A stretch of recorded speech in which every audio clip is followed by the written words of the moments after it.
What's up, Goober? How can you use your movement to win more gunfights in Counter-Strike? That's what this video is about. I'm going to start by explaining the 3 pillars of movement during peaks, during gunfights that you need to know. They're the basis of everything. And then I'm going to move on to the more specific peak techniques, movement techniques that you can use within fights. Before I do all of this, I need to thank the sponsor of today's video, SkinsMonkey. SkinsMonkey is a trusted automated CS2 trading site. It's super easy to use. All you have to do is pick something in your inventory, check how much it's worth, and then go get something new from the monkey. What's also super nice is the filters you can use to narrow down your searches. You can either use your skins to trade for new ones or deposit money with their 30% bonus offer. This becomes 35% when you use my code Wilson. Please use it. Using my code, you can also get up to $5 for free. Use my code Wilson, link is in the description.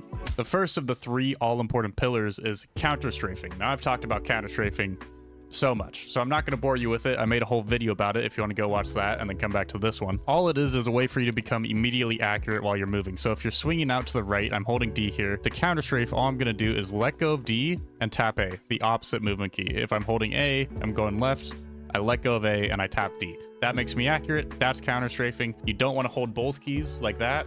That's slower. Make sure that you're letting go and immediately tapping the opposite movement key. Now, this is a pillar because your pathing and your movement is built around your ability to counter-strafe, right? It's that important. If you don't counter-strafe, it's a huge liability. So your movement needs to rely on your ability to counter-strafe, which leads me into the next pillar. The second pillar of peaking is horizontal movement, the importance of horizontal moving horizontally when you take a fight is really important for 2 big reasons. Number 1, your ability to counter-strafe. If you move diagonally, doing this counter-strafe, awkward, not good. Doing a horizontal counter-strafe, clean, very nice. That's the one that you want to rely on. The second reason is maybe even more important than the first, is that when you peek horizontally, you are relatively faster on your opponent's screen than if you peek diagonally, or if you peek rounding a corner, holding W. Those peeks suck. They're slow. They're just not good. Peeking horizontal, you're zooming across your opponent's screen, you're gonna make them miss, and reason number 1, you get to counter-strafe very easily. That leads us into our third pillar, which is speed. Speed is an essential factor you need to be thinking about when you're peaking. In general, speedier peaks are good,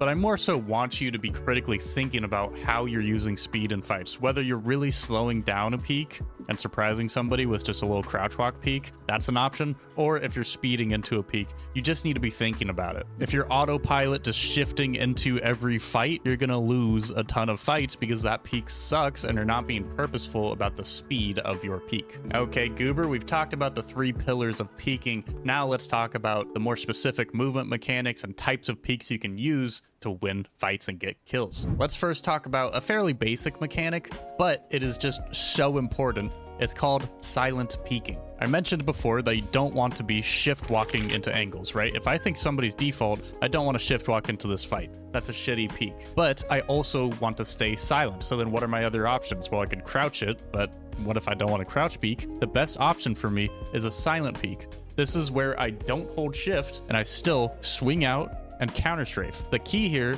is that I don't swing far enough to make a footstep like there, right? I'll do it again.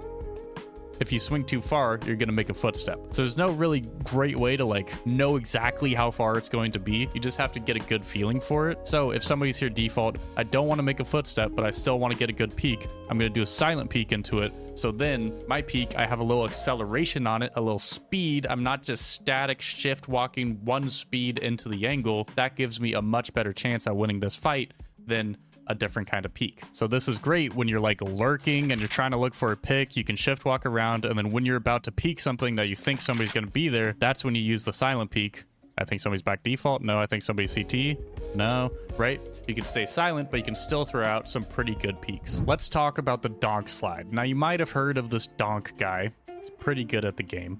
He introduced this kind of peak that's just taken the world by storm. It's really good. When I hear people talk about the Donk slide, there's kind of some discrepancies in what we think he does or how he does it. When I watch Donk, I see him do it in 2 different ways, and both ways have kind of pros and cons to him. So I'm going to show you and explain to you the pros and cons of the 2 different Donk slides. The first way I see him do it, and this is what he does most of the time when I watch him, is that he'll swing, counter-strafe, crouch, and then slide, right? Swing, counter-strafe, shoot, crouch, slide. That's the first way. The second way, which is what I think most people think of when they think of the donk slide, is a swing, go back, crouch, slide. So this one isn't a counter strafe, it's just a swing, and then you go immediately back in the reverse direction. So as you go back, you crouch and then you slide. So the first one has the pro of you're immediately accurate, right? Because you swing, counter strafe, you can shoot, and then you crouch and you slide. You're accurate from the moment you counter strafe to the entire spray. This one, you can't react as fast enough. You can't shoot the opponent as quickly as you could in the other one, but there's more movement introduced into the fight, which could make your opponent miss their shot. It makes them more likely to miss their shot, right? Because you're swinging and then you're immediately running back this way and then you're sliding, it's just faster. There's more movement to it. Let's talk about the Xantares Peek, the ultimate I'm so freaking better than you type of peek. By the way, Mr. Goober, I stream over on Twitch. I'd appreciate a follow and for you to come watch one of my streams. Okay, the Xantares Peek, all you're gonna do is you're gonna start far away from the angle, right? So this is the angle I'm peeking. I'm gonna start far away. I'm gonna speed full run into it and wide swing the fight. Now, the goal of the Xantares Peek is to screw up your opponent's crosshair placement and to catch them by a surprise. So if somebody's sitting here, they're holding right side mid, this peek is built for the fight to happen out here. So then their crosshair placement is going to get all screwy and they're going to be like, whoa, right? So start far away. Above me is VEL, velocity, that third one up. That's my speed. I want to start running far enough away from this angle that I reach my max speed of 215. See right there, it gets to 215. Now, one note to think about with the Xantares Peek is that when you swing closer to an angle, you're going to swing wider relative on their screen than if I swing from back here. So if I swing from back here from further away, their flick is going to be smaller. That's less distance on their screen. But when I swing closer, their flick is going to have to be much bigger. I cover more distance on their screen. So Xantares Peek, really good if you're hugging close to an angle, full speed, and you're expecting one fight. Because you're wide swing, it's very committal. It's best if you're just expecting this 1v1 engagement. If there's multiple people here, you're just exposing yourself to both at the same time, and then you're probably going to get traded. So 1v1, wide swing, shit on them. That's the Xantares Peek.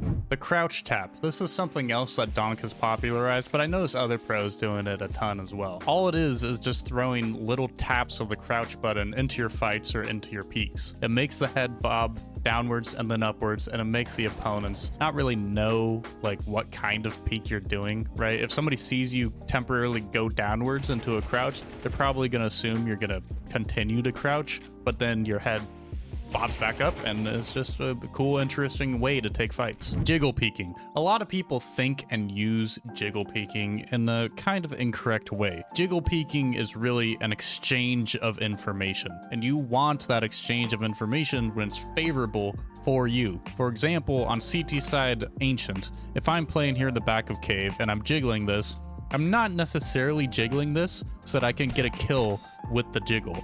I'm jiggling this so then I get the information that somebody is peeking me here, and then that then allows me to do whatever kind of peek I want to or react accordingly to that piece of information. Sure, you can get kills while jiggling with just little taps like this or little jiggle pre-fire, right? Stuff like that. It relies on really good crosshair placement, but those don't come very often. Most of the kills you get from jiggle peeking are from the peek that you do after you jiggle, right? So if I jiggle this and then I see somebody, maybe I back up and I hit a wide swing, or maybe I do a little donk slide. Whatever I do, that's the peek that's going to get me the kill. So when you're jiggle peeking, keep in mind that you should only be doing it when that exchange of information is a good thing for you. If I'm here in Cubby and I'm jiggling this is a pretty bad place for me to jiggle, because this exchange of information, if the T walks up here and they see me jiggle, okay, now I'm just stuck in here, right? And maybe I get a really good wide swing, but it's a place where I kind of want them to walk out and then I can get two while their backs are turned, right? I don't want that exchange of information. But if I'm playing B for retake and I'm jiggling this, oh, I see somebody come up. Okay, now I have options. Maybe I flash over myself long and I swing off of that flash, or maybe I just wait for my teammates to come help me. So think a little more critically about when you're jiggle peeking and why you're jiggle peeking, and think about the peek that you do after you jiggle. After you see your opponent while you're jiggle peeking, how am I going to get this kill with a good peek?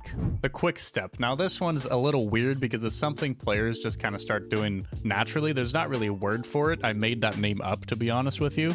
But what it is when you get caught off guard, let's say you're entering B and you're thinking one's in cave. So you're running up and you're swinging cave like this, and then all of a sudden somebody swings you from long. What the quick step is just a quick little maneuver left or right from where you get peeked. So if I'm swinging cave and somebody peeks me from long, instead of just crouching and panicking and instantly committing to the fight, I'm going to do just a little strafe, just a little movement.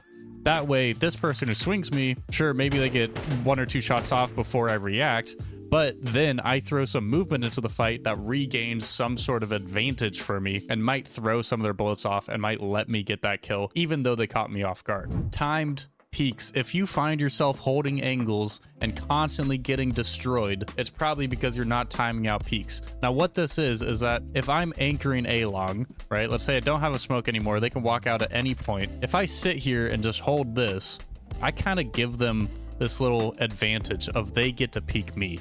Right? Peeker's advantage. I'm just static. I'm standing here. If they have good crosshair placement and they throw out a good peek, it's really hard for me to win this fight. So instead of doing that, you can time out peeks. Become the peeker. Stop being the holder. If I sit here and pit and I wait, and then I peek, okay, nobody, and then I wait, I peek, right? So here I'm using silent peeks because I can't be loud, because if they are here and they hear me step, they're going to know where I am. So I'm going to use silent peeks, and I'm going to time out my peeks. So that way I can hit a timing where like maybe a T walks out, right? They clear pit. Okay. Then they look back towards corner, and then boom, I peek and they're not even looking at me. Another example, this cat angle, this is just a hard on angle, right? If somebody peeks this corner, they're going to peek this angle. So this is a really bad place to just stand, right? I'm going to get destroyed. So instead of doing that, time out peeks. Peek, wait, peek, wait, right? It allows you to be the peeker, and it allows you to hit timings on your opponent where they're not really expecting you to peek because they just peeked where you were and then you're not there, and then oh god, then you peek, right? You can catch them by surprise. Counter swings are a great way to mess with your opponent's crosshair placement and to give them an unexpected fight. What it is, if a T is here out mid and they're about to swing window, if I'm here bottom mid and I'm trying to hold mid and I hear the swing coming, right? I can hear them running this way. I'm going to counter swing them and swing into the fight. As they're swinging window, I swing this way, and then boom, I'm a fight that they don't expect. Even if they are expecting this fight, if they know I'm standing like right here, and then they try to swing me, their crosshair placement is probably going to be through the wall and at where they think I am. So if I counter swing them as they're doing that swing, then I'm going to swing past their crosshair and I'm going to destroy them because I'm giving them a fight that they're not expecting. Switching angles / repositioning. This is another really important concept. If I'm here holding B, and let's say a T is back here fighting me, I take this peek, maybe we exchange 50 damage each, and then come back. I should change the look I give him. So either I can jump up on this and then swing from up here, right? Change the angle, or I can even just back up and then swing from further away. In every fight you take in Counter-Strike, you need to be thinking about how can I give myself just the slightest more advantage in this fight? What can I do to increase the odds that I win this fight? And if I repeat from the same angle over and over again, I'm not giving myself any type of advantage. But if I change the depth of my peak, right, I back up, or I change the verticality of my peak, I jump up here and take this fight, then I give myself just that slight little edge that could help me win that fight.